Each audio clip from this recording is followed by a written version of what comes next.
জয় গুরু দাদা।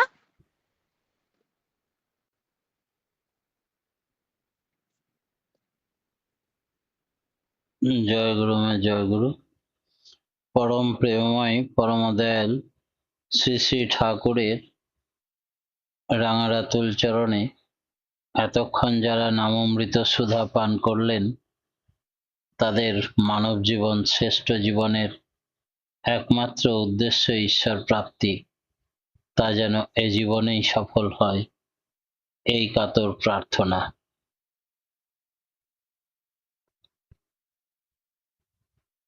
আজকে কালী পুজোর আবহ।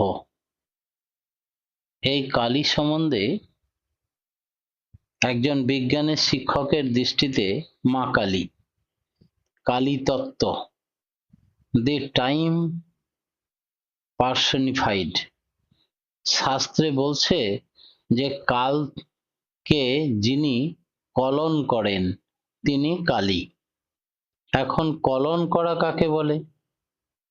গণিত শাস্ত্রের উৎসাহীদের সাথে কলন কথাটার প্রথম পরিচয় কলন বিদ্যা বা ক্যালকুলাস এর মাধ্যমে। কলন মানে হলো নিরবচ্ছিন্নভাবে ভাঙা বা গড়া। অবকলন বা ডিফারেন্সিয়াল ক্যালকুলাস মানে কোনো ফাংশনকে কন্টিনিউয়াসলি ভেঙে টুকরো করা। আর সমাকলন বা ইন্টিগ্রাল ক্যালকুলাস মানে কোনো ফাংশনকে কন্টিনিউয়াসলি জোড়া দেওয়া। আমরা জানতাম সময় বা কাল সবসময় স্বাধীন চলরাশি, ইন্ডিপেন্ডেন্ট ভ্যারিয়েবল। সময় কারো উপর নির্ভর করে না বা সময় কারো আপেক্ষক নয়, কিন্তু সবকিছু সময়ের উপর নির্ভর করে। আমরা ম্যাথমেটিক্যালি লিখতাম যে y is equal to f by t, অর্থাৎ y হলো সময়ের আপেক্ষক ফাংশন আর টি এর মানের উপর নির্ভর করে। কিন্তু এহেন শক্তিশালী সময়কে নিয়ে যিনি অনবরত খেলা করেন, কলন করেন, তিনি কালী। খেলিছ এ বিশ্বলে বিরাট শিশু, আনো মনে খেলিছ, নজরুল গীতি। তাই আজ থেকে জানুন, সময় হলো কালীর আপেক্ষক। So time is nothing but a function of কালী। সো টাইম এফ একটা ছোট সময়কে ভাঙলে যে আরো ছোট সময় বা শ্বাস পাবো, তিনি কালী।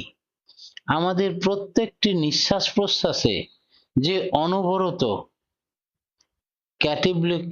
ক্যাটাবলিক এবং অ্যানাবলিক রিয়াকশন এর খেলা চলছে, এর সাথে প্রত্যেক মুহূর্তে আমাদের দেহে যে কোটি কোটি কোষের জন্ম মৃত্যু হচ্ছে, এই সকল তাৎক্ষণিক জন্ম মৃত্যুর খেলার পরিচালনা প্রয়োজনে কালীরই হাতে। তাই কালী আমাদের থেকে কোনো পৃথক সত্তা নয়, আমাদের প্রাণোচ্ছল জীবনটাই কালীময়। চোখ বন্ধ করে নিজের নিঃশ্বাস প্রশ্বাসের ভিতর দিয়ে নজর দিন। প্রত্যেক শ্বাসে, প্রতি প্রাণস্পন্দনে কালীকে খুঁজে পাওয়া যাবে। প্রতি স্পন্দনে সেই অক্সিজেন ফুসফুসের মধ্যে দিয়ে গ্যাস এক্সচেঞ্জ করে রক্ত জালিকার মধ্য দিয়ে তোমার অজান্তেই কোটি কোটি কোষে ঠিক পৌঁছে দিচ্ছে। কে পাঠাচ্ছে? সেই কালী। সময় প্রতি মুহূর্তে জন্মাচ্ছে আর মারা যাচ্ছে। অতীতকে মেরে বর্তমান, বর্তমানকে মেরে ভবিষ্যৎ। এই অতীত, বর্তমান ও ভবিষ্যতের নিরবিচ্ছিন্ন প্রবাহই আমাদের জীবন অভিজ্ঞতা। তাই কালী আমাদের জীবনের রঙ্গমঞ্চের সেই ক্যানভাস স্বরূপ। যার উপর আমাদের জীবনের ওঠা পড়া অনুভব করি। এই কালিরূপ ক্যানভাসটাকে অস্বীকার করলে অস্তিত্বটাই তো শূন্য হয়ে যাবে। কালি is our existence external background. প্রত্যেকটি জীবই কালেই জন্মাচ্ছে, কালেই মারা যাচ্ছে। একটু ভালো করে ভেবে দেখলে দেখা যাবে এই জগৎ মঞ্চে প্রতিনিয়ত যে সৃষ্টি স্থিতি লয় এর খেলা চলছে, প্রাণায়াম যোগে তাকেই তো পূরক কুম্ভক রেচক বলা হয়েছে। কালী তার মাস্টার মাইন্ড। তাই যতদিন জগতে প্রাণবায়ুর খেলা চলছে ততদিন কালী প্রত্যক্ষ রূপে প্রতি মুহূর্তে আমাদের স্বভাবের সাথে জুড়েই আছেন। এটি কালীর ডায়নামিক বা কিনেটিক এনার্জি অ্যাসপেক্ট। আবার বিশ্ব ব্রহ্মাণ্ড ধ্বংসকারিণীও তিনিই। সংহারকালে, মহাপ্রলয়কালে উপস্থিত হলে তিনি সমগ্র ম্যানিফেস্টেড ক্রিয়েশনকে গিলে উদরস্থ করে স্থির হয়ে স্পেস টাইম এবং সেগুলারলি হয়ে সদাশিব হয়ে বসে থাকেন। এটা কালীর স্ট্যাটিক এনার্জি অ্যাসপেক্ট। কালী পরম ব্রহ্ম। জীবনের প্রতিটি শ্বাসে তারই জপ করে চলছে প্রত্যেকটি জীব। তাই তো জীবনই কালীময় আর কালী জীবনময়। তাই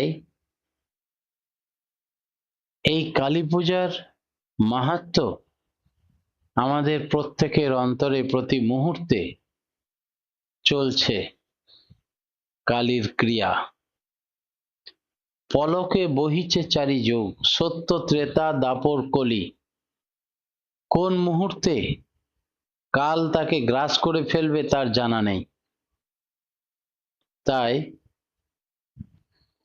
আমাদের চেতন থাকতে হবে, একটি মুহূর্ত পচে না যায়, নষ্ট না হয়ে যায়। বিখ্যাত পণ্ডিত চাণক্য বলেছিলেন, পৃথিবীতে সব থেকে পচনশীল বস্তু সময়, যা কোটি টাকার বিনিময়েও একটা মুহূর্ত ফিরিয়ে আনা সম্ভব নয়, কিনে আনা সম্ভব নয়। তাই আমরা যেন সেই কাল বা সময়কে হেলায় না হারাই।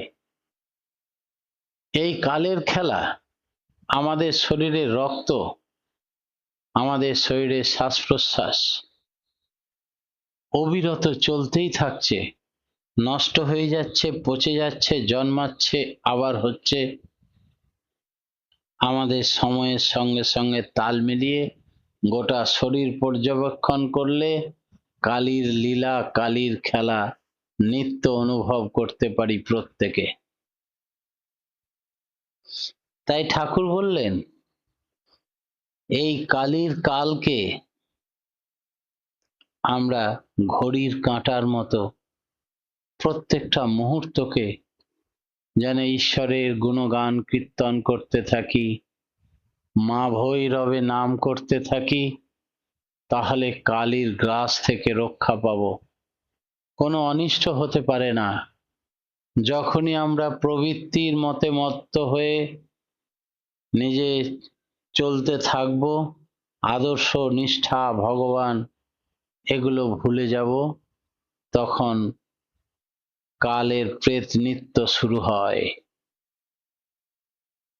তাই মূলত প্রত্যেকটি মানুষ পৃথিবীতে প্রবৃত্তি নিয়েই জন্মায়, কিন্তু যারা একবার এই বিশ্ব ব্রহ্মাণ্ডের মালিক, কাল অকাল সকলের স্রষ্টা যিনি, যুগ পুরুষোত্তম শ্রেষ্ঠ পুরুষ শ্রী শ্রী ঠাকুর অনুকূল চন্দ্রের মানব রূপে যখন ধরাধামে এসেছিলেন, তার সান্নিধ্য লাভ করেছেন, তিনি অবশ্যই জানেন যে ধর্ম প্রকৃত চক্ষু ধারণ করে, ধর্ম ধাঁধাকে ধ্বংস করে। তাই সমস্ত প্রবৃত্তি ভুলে ঈশ্বর ভাবের উন্মোচন বা উদ্বোধন হয়েছে তাদের, এবং তার সাক্ষাৎ সান্নিধ্য লাভের সৌভাগ্য যাদের হয়েছে, কম বেশি তাদের উদাহরণ হিসাবে তাদের কথা বলা যেতে পারে। যেমন মাতালকে যে মদের যোগান দেবে, মাতাল তাকে আপনজন বলে মনে করবে। লুচ্চার কাছে যে মেয়ে মানুষ সরবরাহ করবে, সে তার প্রাণের বন্ধু হয়ে উঠবে। এইভাবে প্রবৃত্তির খোরাক যার কাছে দেবে, সাধারণ মানুষ তাকেই অজ্ঞাতবশত পরম বান্ধব মনে করবে। কিন্তু প্রবৃত্তির সেবা শেষ পর্যন্ত দুঃখের আকর, দুঃখের সৃষ্টি করবে। আতঙ্ক ভয়াবহতাকে ঘিরে ধরবে কালী খড়গ রূপ ধরে, বিনাশ অতি অবশ্যম্ভাবী সন্নিকটে। জীবনে নিয়ে আসে নৈরাশ্য। আবার প্রবৃত্তিকে বাদ দিয়েও চলা যাবে না। মানুষ মাত্রই প্রবৃত্তি আছে। দিব্য জীবনের বৈশিষ্ট্য হলো তিনি কখনো মানুষের প্রবৃত্তিকে উস্কে দেন না, আবার প্রবৃত্তি দমন করার কথাও বলেন না। প্রবৃত্তিগুলিকে তিনি প্রিয় পরমের সেবায় লাগাতে বলেন। মানুষ যখন, তিনি বললেন সব প্রবৃত্তি সাথে লয়ে ইষ্ট কর্ম লয়ে, সেই তো যোগী সেই সন্ন্যাসী, কাল নত যার ভয়ে। মানুষ যখন সমগ্র মন প্রাণ দিয়ে ইষ্ট বা আদর্শের সেবায় নিজেকে নিয়োজিত করবে, তখন তার জীবনের ঝোঁক সেই একমুখী হয়ে উঠবে। তার সত্তা সম্বেগ শ্রেষ্ঠের পানে ছুটবে, আর তার প্রবৃত্তি তার ইচ্ছা মতো খেলা করবে। প্রবৃত্তির দাস সে আর থাকবে না, প্রবৃত্তি তার দাস হবে। সে প্রবৃত্তি মালিক বা অধীশ্বর হবে, প্রবৃত্তাধীশ হবে। ওই একের অনুরক্তির ফলেই এই পরিবর্তন সম্ভব। এই প্রক্রিয়ার ভিতর দিয়ে আপনা হতেই প্রবৃত্তি নিয়ন্ত্রিত হয়ে উঠবে। তার জন্য আর পৃথক কোনো কসরতের, তপস্যার, জঙ্গলে যাওয়ার, সাধু সন্ন্যাস গ্রহণ করার কিছু প্রয়োজন হবে না। প্রবৃত্তি নিয়ন্ত্রণের এই এক অপূর্ব তুক ঠাকুর শেখালেন একমাত্র পরম পুরুষের কাছে, যিনি সর্বক্ষণের জন্য দিব্য চৈতন্য। পরম পুরুষ মানে হলো সর্বশ্রেষ্ঠ পরিপূরণকারী পুরুষ। মানুষের ঐহিক ও পারমার্থিক যে কোনো অভাব বোধকেই যিনি তাড়িয়ে দিতে পারেন এবং দেবার কৌশল যিনি জানেন। তাই তিনি শিষ্যগণকে কেবলমাত্র উপদেশ বিতরণ না করে তাদের যাতে ইষ্টের উপরে সক্রিয় টান গজায় তেমন তরে কর্মে নিযুক্ত করতেন। এই সক্রিয় টানকেই বলা হয় ভক্তি বা অনুরাগ। আবার এই টান আনার জন্য চাই ইষ্ট বা প্রেষ্টের সাথে সংযোগ। নিজের জীবনের ভালো মন্দ, দোষ গুণ সবকিছু নিয়ে তার সাথে যোগযুক্ত হও এবং তাকেই জীবনের প্রথম অর্থাৎ অগ্রে রেখে চলতে পারলেই জীবনের পক্ষে হানিকর যা কিছু, অন্ধকারময় যা কিছু, সব তাঁর চরণে সমর্পণ করো। শ্রী শ্রী ঠাকুর অনুকূলচন্দ্র এই সংযোগ সাধনকেই বলে দীক্ষা। দীক্ষা অর্থাৎ যার দ্বারা দক্ষ হয়ে চলার তুক জানা যায়। দীক্ষার দ্বারা ইষ্টকে আগে অগ্রভাগে রাখতে হবে। তখন একাগ্রতা মানে হয়ে দাঁড়াবে ইষ্ট আগ্রতা, আর একাগ্রতাই সিদ্ধি লাভের উপায়। ইষ্টপথের বিপরীত হলো অনিষ্ট পথ বা প্রবৃত্তির পথ। ইষ্টকে যদি অগ্রে রাখা যায় তাহলে অনিষ্ট বা প্রবৃত্তি আপনা থেকেই পিছনে চলে যাবে। একটা উপমা দেওয়া যেতে পারে, সূর্যকে যদি আমরা সামনে রেখে চলে থাকি তাহলে আমাদের শরীরের ছায়া পড়ে পিছনে, আবার সূর্যকে যখন পিছনে রেখে হাঁটি তখন ছায়াটি চলে আসে আগে। ঠিক তেমনি ইষ্টকে সামনে রাখলে প্রবৃত্তি আধার চলে যায়, পিছনে চলে যায়। আবার ইষ্টকে যখন পিছনে রেখে হাঁটি, তখন প্রবৃত্তি বা ছায়া সামনে এসে আগে আগে আমাদের চলে, পথ দেখিয়ে নিয়ে চলে। আমরা প্রবৃত্তির দাস হয়ে পড়ি। তাই শ্রী শ্রী ঠাকুর ইষ্টকে সব সময় চিন্তা চেতনের অগ্রভাগে রেখে চলতে বললেন। সারা দিনের প্রত্যেকটি কাজ যেন ইষ্টের ইচ্ছানুপাতিক সুনিয়ন্ত্রিত হয়। কিন্তু সেখানেও একটা কথা আছে, মাটি যতক্ষণ কাঁচা থাকে ততক্ষণই তাকে ইচ্ছা মতো রূপ দেওয়া যায়। শুকিয়ে গেলে ওই মাটি শক্ত হয়ে যায়, তখন আর ইচ্ছা মতো রূপ দেওয়া সম্ভব হয় না। একটা মানুষের জীবনকে যদি সুন্দর করে তুলতে হয়, তার জন্য প্রচেষ্টা গোড়া থেকেই করতে হবে।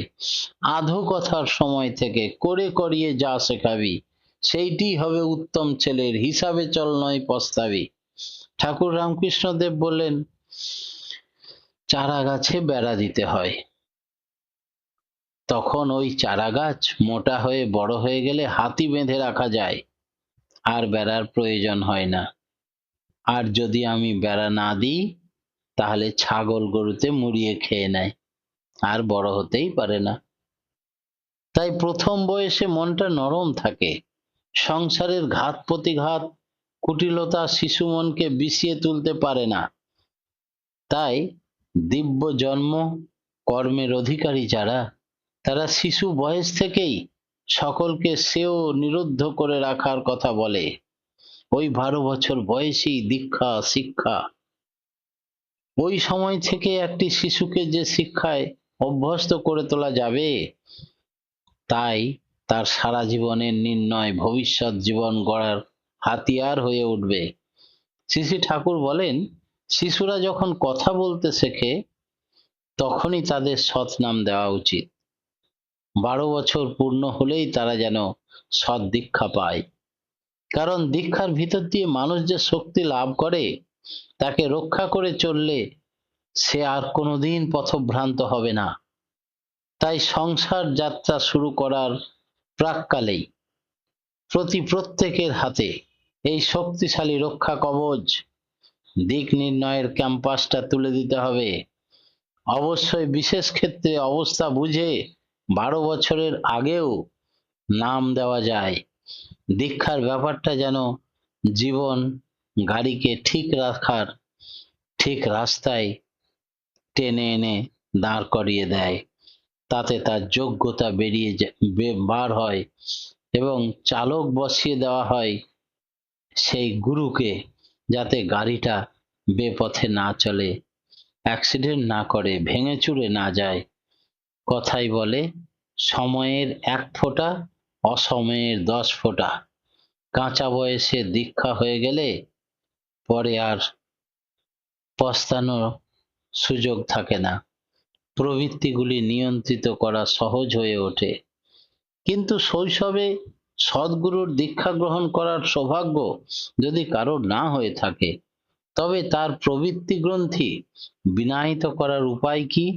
বেশি বয়সে যাদের দীক্ষা হয়, তাদেরও যদি জোশ করে একবার ইষ্টের প্রতি টান গজিয়ে দেওয়া যায়, ইষ্টকে বুঝিয়ে দেওয়া যায়, জীবনের উদ্দেশ্য জানিয়ে দেওয়া যায়, ইষ্টের আদেশ পালন করতে আগ্রহ জন্মে দেওয়া যায়, তখন তাদের পথ পরিষ্কার হয়ে যায়। প্রবৃত্তি পূরণের দিকে তখন তাদের আর কোনো ঝোঁক থাকে না। থাকে শুধু কিভাবে প্রিয় পরমকে খুশি করতে পারবো, একটাই লক্ষ্য। সেই জন্য দেখা গেছে অনেক বদরাগী অথচ পণ্ডিত লোককে শ্রী শ্রী ঠাকুর হয়তো বিশেষ কোনো গবেষণার কাজে নিয়োগ করেছেন। দারিদ্র ব্যাধি পীড়িত কোনো গৃহস্থের কাছে হয়তো তার নিজের হাতে তৈরি কোনো গাছের ফল এবং ক্ষেতের চাল খেতে চেয়েছেন। দাম্পত্য জীবনে যাদের কলহ, অসুখী কোনো নারীকে সব সময় পরিষ্কার পরিচ্ছন্ন হয়ে থাকার কথা বলেছেন। এই সব আদেশ পালন করতে গিয়েই ঠাকুরের নিজের প্রয়োজন যেমন, তেমনি কথাগুলি বলতেন। আর অস্খলিত নিষ্ঠার সঙ্গে দয়ালের এই আদর্শ পালন করতে গিয়ে মানুষ হয়ে উঠেছে প্রবৃত্তির বন্ধন মুক্ত। যে প্রবৃত্তির অষ্টপাশ বন্ধনে বাঁধা না থাকার জন্য মানুষটি সুখের মুখ দেখতে পেল, সব সময় ভাবতে পারত আমি মানুষের জন্য এত করি কিন্তু আমাকে কেউ দেখতে পারে না, তার মনের আধার মেঘ কেটে গেল। অন্তর আকাশ আবার নির্মল সূর্যলোকে ঝলমলিয়ে উঠল।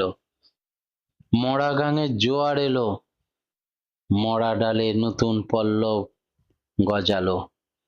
ঠাকুরকে ধরে এইসব হয়। এইভাবে শ্রী শ্রী ঠাকুর নিত্য অজস্র মানুষকে মলযুক্ত করে খাঁটি সোনায়, মল মুক্ত করে খাঁটি সোনায় পরিণত করতেন, পরিশুদ্ধ করে তুলতেন। পরিশুদ্ধ সেই হতে পেরেছে যে নিজেকে সম্পূর্ণ রূপে সমর্পণ করেছে তার চরণে। তিনি যদি আমাকে নিরন্তর আপন করে পেতে পারেন তবেই তো এই পরিবর্তন সম্ভব। এইভাবে ইষ্টের কাছে নিজেকে ধরা দেওয়াই হলো আত্মনিবেদন। দেবতার কাছে আমরা যে সমস্ত বস্তু উৎসর্গ করি তা হলো নৈবেদ্য, এবং উৎসর্গ করার কাজটা হলো নিবেদন। এই নিবেদন ও নৈবেদ্য এই দুটি শব্দই সংস্কৃত নিজন্তক কুয়েসিভ বিদ ধাতু থেকে উৎপন্ন, যার অর্থ প্রাপ্তি। তাহলে দেখা যাচ্ছে যতক্ষণ ইষ্টকে সাম্যকভাবে আমাকে ধরতে বা পেতে দেননি ততক্ষণ আমি আত্মনিবেদন করতে পারিনি। আর তা না হওয়া পর্যন্ত আমার মনের ময়লা সাফ হচ্ছে না, আসছে না শান্তি, পাচ্ছি না আনন্দ। বহু বছর যাবৎ সদ্গুরু সান্নিধ্যে থাকার ফলে হয়তো ছিটে ফোটা পরিবর্তন হলো, কোন রকমের দিনগত পাপক্ষয়। এমন ভাবে যার অবস্থা, গুরু শ্রীচরণে দীক্ষিত হয়ে শিষ্য পদবাচ্য নই, কারণ ইষ্ট অনুশাসনে অনুশাসিত যে হয় তাকেই বলে শিষ্য। শিষ্য কথাটা এসছে শ্বাসযুক্ত ধাতু, শাসন থেকে শিষ্য শব্দের উৎপন্ন। তাই স্কুলে গেলেই যেমন ছাত্র হয় না, রীতিমতো পড়াশোনা করতে হয়, শিক্ষক মহাশয়ের কথা মতো লেখাপড়া তৈরি করতে হয়, তেমনি মন্ত্র নিলেই শিষ্য হয় না, হৃদয়টি গুরুর আদেশ পালনের জন্য উন্মুখ করে রাখতে হয়। পরম দয়াল শ্রী শ্রী ঠাকুর সেই সব সন্তান আজ